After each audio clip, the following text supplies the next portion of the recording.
بسم اللہ الرحمن الرحیم۔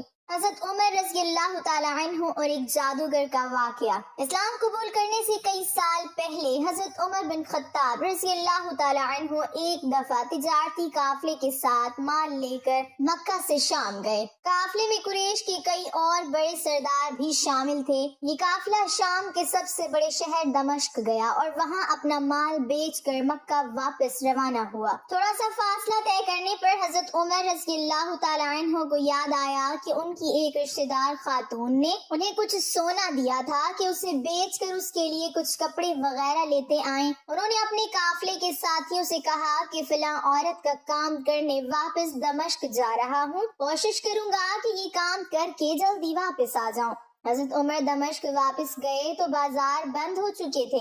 مجبوراً وہ ایک مسافر خانے میں ٹھہرے اور سو گئے۔ تھوڑی دیر کے بعد اللہ کا ایک بندہ مسافر خانے میں آیا۔ اس نے حضرت عمر کو جگایا اور اپنے ساتھ گھر لے آیا۔ یہ بات واضح نہیں تھی کہ وہ شخص حضرت عمر کو پہلے سے جانتا تھا یا ان کے والد خطاب سے ان کی واقفیت تھی۔ انہوں نے حضرت عمر کی بڑی خاطر مدارت کی۔ کھانا کھا کر تو وہ سو گئے اور ان کا میزبان رات بھر عبادت کرتا رہا۔ صبح کو حضرت عمر بیدار ہوئے تو ان کے میزبان نے کہا کہ اکیلے بازار مت جانا، بازار میں لٹیرے اکثر مسافروں کو لوٹتے رہتے ہیں، میرے ساتھ چلنا۔ یہ کہہ کر وہ سو گیا کیونکہ رات بھر جاگ رہا تھا۔ حضرت عمر نے اسے جگانا مناسب نہیں سمجھا اور اکیلے ہی بازار چلے گئے۔ ابھی بازار کھلا بھی نہیں تھا، وہ بازار کھلنے کا انتظار کرنے لگے۔ کچھ دیر کے بعد ایک عیسائی پادری اپنے نوکروں کے ساتھ آیا اور حضرت عمر کی طرف اشارہ کر کے اپنے نوکروں کو حکم دیا کہ اس شخص کو پکڑ لو، یہ گرجے کا کام بہت اچھی طرح سے کر لے گا۔ اس زمانے میں حضرت عمر بڑے تن و من پہلوان تھے۔ پادری کے نوکروں نے ان کو پکڑ لیا اور ایک پرانے گرجے میں لے گئے۔ پادری نے ان کو ایک ہتھوڑا دیا اور ان کو گرجے کی ایک دیوار توڑنے پر لگا دیا۔ ایسا معلوم ہوتا تھا کہ وہ اس جگہ پر ایک نیا گرجا بنوانا چاہتا تھا۔ حضرت عمر دن بھر کام کرتے رہے، کہیں شام کو جا کر چھٹی ملی، وہ تھکے ہارے واپس مسافر خانے میں آ کر بیٹھ گئے۔ پہلے ہی دن ایک آدمی پھر آیا اور اس نے پوچھا کہ آپ کدھر چلے گئے تھے؟ حضرت عمر نے اسے سارا قصہ بتا دیا۔ وہ شخص آج بھی ان کو اپنے گھر لے گیا اور ان کی بڑی خاطر مدارت کی اور انہیں تاکید کی کہ کل بازار جاتے وقت مجھے ساتھ لے جانا۔ اس کے بعد وہ عبادت میں مشغول ہو گیا اور حضرت عمر سو گئے۔ دوسرے دن حضرت عمر بیدار ہوئے تو اپنے نیک میزبان کو سوتے پایا۔ انہوں نے اب کی بار اس کو جگانا مناسب نہیں سمجھا اور اکیلے ہی بازار چلے گئے۔ اتفاق سے پھر وہی پادری اپنے نوکروں کے ساتھ آیا اور حضرت عمر کو پکڑ کر ساتھ لے گیا۔ ان کو غصہ تو بہت آیا، لیکن کیا کرتے، غیر ملک میں وہ اکیلے تھے اور کوئی ہتھیار بھی ان کے پاس نہیں تھا۔ دوسری طرف پادری کے ساتھ 7-8 نوکر تھے اور وہ سب ہتھیار بند تھے۔ پہلے دن کی طرح ہی حضرت عمر ہتھوڑے کے ساتھ گرجے کی دیوار توڑتے رہے۔ جب دھوپ تیز ہوئی تو پادری اور اس کے نوکر انہیں کام میں مشغول دیکھ کر چلے گئے اور حضرت عمر دیوار کے سائے میں دم لینے کے لیے بیٹھ گئے۔ اتنے میں وہ پادری گھوڑے پر سوار چپکے سے آیا اور حضرت عمر کے سر پہ ضرب لگائی اور کہا کہ ہم سب گھر گئے تو نے کام ہی چھوڑ دیا۔ اب حضرت عمر کو صبر کی تاب نہ رہی۔ انہوں نے ادھر ادھر نظر دوڑائی، ہر طرف سناٹا تھا۔ انہوں نے پادری کو گھوڑے سے کھینچ کر نیچے کر لیا اور اس کے سر ہتھوڑے پر ہتھوڑے مارنا شروع کر دیے۔ وہ بہت چیخا چلایا لیکن اس کی مدد کے لیے کوئی نہیں پہنچا۔ حضرت عمر نے ٹوٹی ہوئی دیوار کا ایک بھاری ٹکڑا اٹھا کر اس کے سر پہ دے مارا۔ وہ پہلے ہی زخمی تھا، اب اس نے دم دے دیا۔ اس کو مرتے دیکھ کر حضرت عمر تیزی سے بھاگ کھڑے ہوئے اور جس راستے سے دمشق آئے تھے وہ راستہ چھوڑ کر ایک دوسرے راستے پر چل پڑے۔ شہر سے کافی دور انہیں ایک خچر پر سوار رومی ملا جو روم سے تعلق رکھتا تھا۔ وہ ان کے ساتھ چلنے لگا، وہ کچھ باتیں کرنے لگا، لیکن نہ حضرت علی ان کی زبان سمجھتے تھے اور نہ وہ ان کی زبان سمجھتا تھا۔ اس نے یکایک اپنی تلوار پر ہاتھ ڈالا۔ حضرت عمر سمجھ گئے کہ وہ ان پر وار کرنا چاہتا ہے۔ انہوں نے فوراً ہی خچر سے اسے کھینچ لیا اور اس سے تلوار چھین کر ایک ہی وار میں اس کا کام تمام کر دیا۔ پھر آپ خچر پر سوار ہو کر آگے چلے۔ اس کے بعد کیا ہوا سارا احوال خود حضرت عمر نے اس طرح بیان کیا ہے کہ اس جگہ سے روانہ ہو کر میں ایک گرجے میں پہنچا. یہاں عیسائیوں کی ایک جماعت رہتی تھی. میں گرجے کے اندر داخل ہوا تو گرجے میں رہنے والے سب لوگ میرے ارد گرد جمع ہو گئے اور مجھ سے میرے حالات کے بارے میں پوچھنے لگے. پھر وہ اپنے پادری کے پاس مجھے لے گئے. پادری مجھے نہایت غور سے دیکھنے لگا اور اس کے بعد کہنے لگا کہ ایسا معلوم ہوتا ہے کہ تمہیں کسی چیز کا خوف ہے.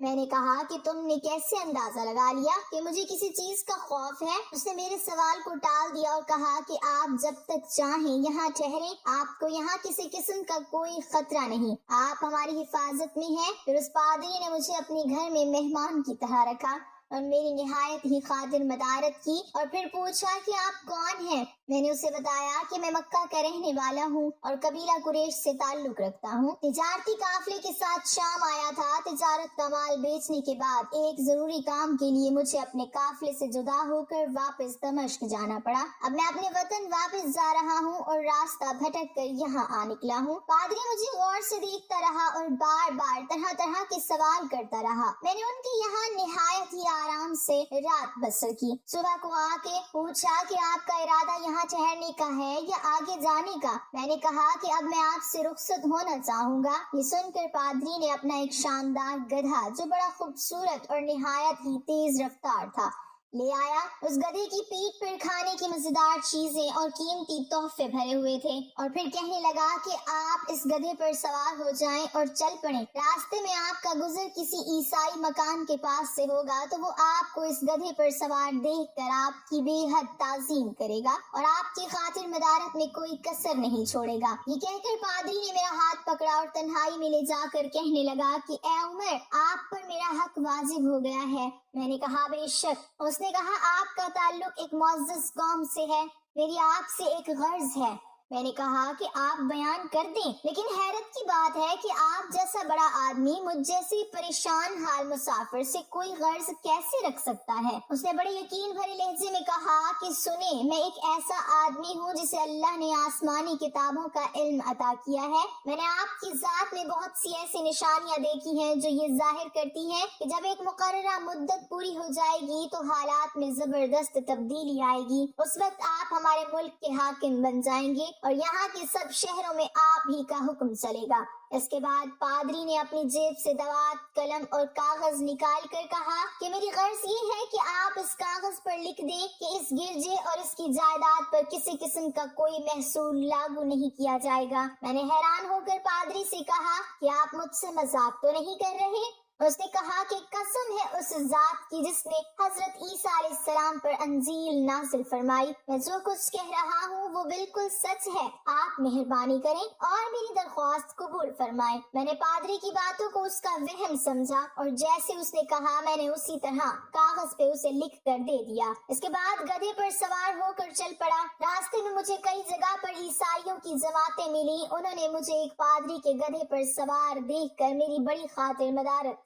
اسی طرح جگہ جگہ عیسائیوں کا مہمان بنتا تبوک تک پہنچ گیا. اللہ کی شان، جس تجارتی قافلے کے ساتھ میں گیا تھا وہ کافی دیر میرا انتظار کرنے کے بعد اس جگہ سے چل پڑا تھا جہاں میں نے اسے چھوڑا تھا اور اب تبوک میں ایک کنویں کے قریب ڈیرا ڈالے ہوئے تھے. قافلے والے میرے ساتھی مجھے دیکھ کر میری طرف دوڑ پڑے اور مجھ سے مل کر بہت خوش ہوئے اور کہنے لگے کہ اے ابن خطاب، ہم لوگ تمہارا انتظار کرتے کرتے بالکل مایوس ہو گئے، تو ہم نے اس مکان کو کچھ کر دیا جہاں سے تم واپس دمشق گئے تھے، مگر تمہارے بارے میں ہم سخت پریشان تھے. یہ تو بتاؤ کہ اتنے دن تم کہاں رہے؟ میں نے وہ تمام حالات بیان کیے جو مجھے پیش آئے، لیکن پادری سے جو میری گفتگو تنہائی میں ہوئی وہ بالکل ظاہر نہیں کی، کیونکہ میں پادری کی ان باتوں کو اس کا وہم سمجھتا تھا اور اس کے عقیدے کی کمزوری سمجھتا تھا.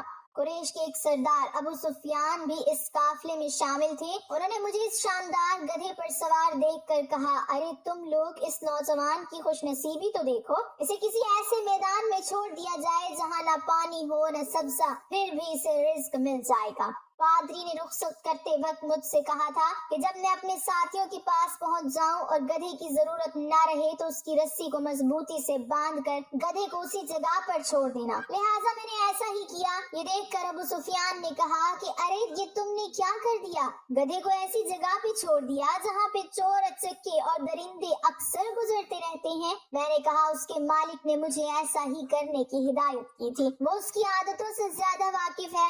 اب وہ جگہ گدھے والا کنواں کے نام سے مشہور ہے۔ وہاں سے روانہ ہو کر ہمارا قافلہ مکہ پہنچا۔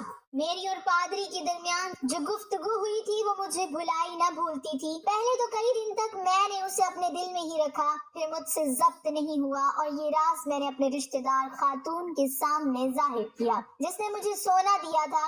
وہ بڑی عقل مند خاتون تھی۔ اس نے مجھ سے کہا کہ اے ابن خطاب، میں تمہارے بچپن ہی سے تم میں اچھی نشانیاں دیکھ رہی ہوں۔ جب تم بہت چھوٹے بچے تھے تو میں نے ایک دفعہ خواب میں دیکھا کہ تم لمبے ہوتے جا رہے ہو اور تمہارا قد اتنا لمبا ہو گیا ہے کہ اس نے آسمان کو چھو لیا ہے۔ یہ دیکھ کر میں نے خواب میں کہا کہ ارے یہ میرے بچے کی کیا حالت ہو گئی ہے۔ کسی نے کہا کہ یہ لڑکا دنیا اور آخرت میں بھلائی پانے والا بنے گا۔ جاہلیت کے زمانے میں اس قسم کی باتوں کا مطلب میرے سمجھ میں نہیں آتا تھا۔ مکہ میں ایک شخص اہل کتاب یعنی یہود و نصارہ میں سے تھا جو بہت گمنام تھا۔ عام لوگ تو اس سے واقف بھی نہیں تھے، لیکن قریش کے کچھ سردار اسے پہچانتے تھے اور اس کی بہت عزت کرتے تھے۔ ایک دن دوپہر کے وقت میں اس کے یہاں گیا اور اسے جا کر کہا کہ میں آپ سے چند باتیں کرنا چاہتا ہوں اور چاہتا ہوں کہ آپ ان کو اپنے دل میں راز بنا کر رکھیں اور کسی کے سامنے ظاہر نہ کریں۔ اس نے ایسا کرنے کا وعدہ کیا تو میں نے اپنے سفر کے تمام واقعات اس کے سامنے بیان کر دیے اور اپنے رشتہ دار خاتون کی خواب کا بھی ذکر کیا۔ جب میں اپنی گفتگو ختم کر چکا تو اس نے کہا کہ اے ابن خطاب، جس کو تم نے محصول کی معافی کا وعدہ لکھ کر دیا ہے وہ اس زمانے میں عیسائیوں کا سب سے بڑا عالم ہے۔ جو کچھ اس نے کہا وہ سب سچ ہے اور جلد ہی وہ سچ تمہارے سامنے آ جائے گا۔ جہاں تک تمہاری رشتہ دار خاتون کے خواب کا تعلق ہے تو اس سے یہ ظاہر ہوتا ہے کہ مکے میں ایک بہت بڑا انقلاب آئے گا، زمانہ ایک نئی صورت اختیار کرے گا اور آنے والے زمانے کے آسمان اور زمین بدل جائیں گے۔ میں وہاں سے گھر چلا آیا اور اس کی ساری باتیں اپنے دل میں لیے رہا۔ تھوڑے ہی عرصے کے بعد قریش کی مجلسوں میں آپ صلی اللہ علیہ وسلم کا ذکر ہونے لگا۔ یہ لوگ اس بات پر چڑھتے تھے کہ محمد صلی اللہ علیہ وسلم اپنے آپ کو اللہ کا رسول کہتے ہیں، لوگوں کو بتوں کی پوجا کرنے سے منع کرتے ہیں اور ایک اللہ کو ماننے پر زور دیتے ہیں۔ جلد ہی اللہ تعالیٰ نے اسلام کو ظاہر کر دیا اور مجھے یقین ہو گیا کہ حالات وہی صورت اختیار کر رہے ہیں جس کی طرف آسمانی کتابوں کے عالم شام کے پادری نے اشارہ کیا تھا۔ نبوت کے چھٹے سال حضرت عمر نے اسلام قبول کر لیا اور رسول اللہ صلی اللہ علیہ وسلم کے جانثار ساتھی بن گئے۔ 11 ہجری میں آپ صلی اللہ علیہ وسلم اس دنیا سے رخصت ہوئے تو حضرت ابوبکر رضی اللہ تعالیٰ عنہ مسلمانوں کے پہلے خلیفہ بنے۔ 13 ہجری میں انہوں نے وفات پائی تو حضرت عمر رضی اللہ تعالیٰ عنہ خلیفہ بنے۔ ان کے سفر نامے کی روایات کرنے والے راوی کا بیان ہے کہ حضرت عمر فاروق رضی اللہ تعالیٰ عنہ اپنی خلافت کے زمانے میں شام تشریف لے گئے تو ایک بہت بوڑھا آدمی جس کے بال برف کی طرح سفید ہو چکے تھے عیسائیوں کی ایک جماعت کے ساتھ ان کی خدمت میں حاضر ہوا اور عرض کیا کہ اے امیر، کیا آپ مجھے جانتے ہیں؟ حضرت عمر رضی اللہ تعالیٰ عنہ نے فرمایا کہ اگر آپ شام کے فلاں شہر کے پادری ہیں تو میں آپ کو پہچانتا ہوں۔ اس نے کہا کہ جی ہاں، میں وہی پادری ہوں۔ حضرت عمر فاروق رضی اللہ تعالیٰ عنہ نے فرمایا کہ میں نے آپ سے لکھ کر جو وعدہ کیا تھا وہ آج بھی قائم ہے۔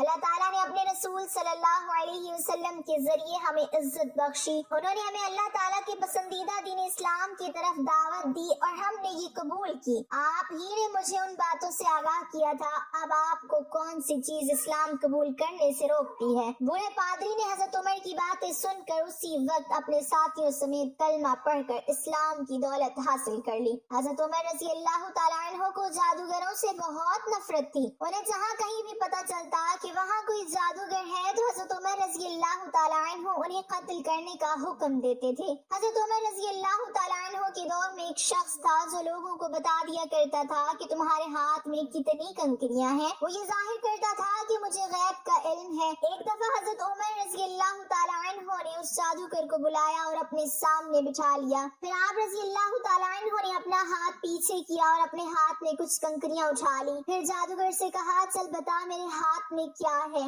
جادوگر نے کہا کہ آپ کے ہاتھ میں کنکریاں ہیں۔ پھر آپ رضی اللہ تعالیٰ عنہ نے فرمایا بتا کتنی کنکریاں ہیں؟ جادوگر نے کہا کہ 5 کنکریاں ہیں۔ آپ رضی اللہ تعالیٰ عنہ نے پھر اپنا ہاتھ پیچھے کیا اور پھر کچھ کنکریاں اٹھا لی۔ پھر فرمایا اب بتا میرے ہاتھ میں کیا ہے؟ جادوگر نے کہا آپ کے ہاتھ میں کنکریاں ہیں۔ آپ رضی اللہ تعالیٰ عنہ نے فرمایا بتا کتنی کنکریاں ہیں؟ جادوگر نے کہا کہ مجھے نہیں پتا۔ ساری محفل حیران رہ گئی، آخر یہ کیا ماجرا ہے؟ پھر آپ رضی اللہ تعالیٰ عنہ نے فرمایا پہلے جب میں نے کنکریاں اٹھائی تھی تو بھی پتا تھا کہ میرے ہاتھ میں کتنی کنکریاں ہیں، اس جادوگر نے میرا دماغ پڑھ لیا تھا۔ دوسری بار جب میں نے کنکریاں اٹھائی تو مجھے بھی نہیں پتا تھا کہ میرے ہاتھ میں کتنی کنکریاں ہیں، کیونکہ شیطان انسان کے جسم میں خون کی شکل میں دوڑتا ہے اور جادوگر شیطان کی پوجا کرتے ہیں، جس سے شیطان ان کو ہر چیز ہر بات بتا دیتا ہے۔ اس محفل سے حضرت عمر رضی اللہ تعالیٰ عنہ لوگوں کو یہ بتانا چاہتے تھے کہ یہ جادوگر اللہ کو چھوڑ کر شیطان کی پوجا کرتے ہیں اور شیطان انسانی جسم کے اندر خون میں گردش کرتا ہے۔ اس سے ہمیں پتہ چلتا ہے کہ جو بات ہمیں پتہ ہوگی وہی ان جادوگروں کو بھی پتہ ہوگی، جو ہمیں نہیں معلوم ہوگی تو ان جادوگروں کو بھی نہیں معلوم ہوگی۔ اللہ تعالیٰ ہم سب کو قلب سلیم عطا فرمائے اور ہر قسم کے جادو ٹونے سے بچا کر قرآن و حدیث پہ چلنے کی توفیق عطا فرمائے، آمین۔ ناظرین کمنٹ باکس میں اللہ تعالیٰ کے 99 ناموں میں سے ایک نام ضرور ٹائپ کریں۔